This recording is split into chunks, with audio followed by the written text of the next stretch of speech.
ইউরোপীয় ফুটবলের বুকে জাকারিয়া চৌধুরী যেভাবে এগিয়ে যাচ্ছেন তাতে থিয়াগো মেসি কিংবা ক্রিস্টিয়ানো জুনিয়রের মতো তারকা পুত্রদের টেক্কা দেওয়ার সম্ভাবনা তৈরি হচ্ছে।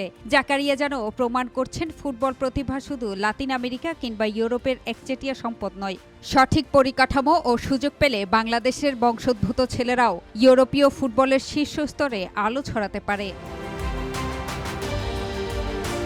ভিনদেশে জন্ম নিলেও বিশ্বমানের সুযোগ সুবিধা, কঠোর শৃঙ্খলা ও নিয়মিত অনুশীলনের মাধ্যমে নিজেকে গড়ে তুলেছেন জাকারিয়া। নিখুঁত বল নিয়ন্ত্রণ ও সহজাত খেলার শৈলীর কারণে ইতিমধ্যেই তাকে বাংলার মেসি নামে ডাকতে শুরু করেছেন অনেকে।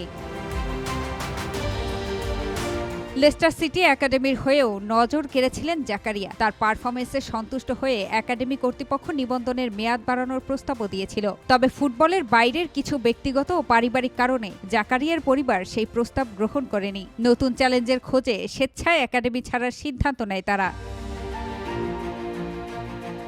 লেস্টার সিটির অনূর্ধ্ব দলের হয়ে খেলার সময় জাকারিয়ার পারফরমেন্স ছিল চোখে পড়ার মতো। ৭ ম্যাচে একটি বিশেষ টুর্নামেন্টে তাদের দল প্রতিপক্ষের জালে ২০টিরও বেশি গোল করেছিল। একই সময় নিজেদের জালে একটি গোলও না খেয়ে অপরাজিত চ্যাম্পিয়ন হয় তারা।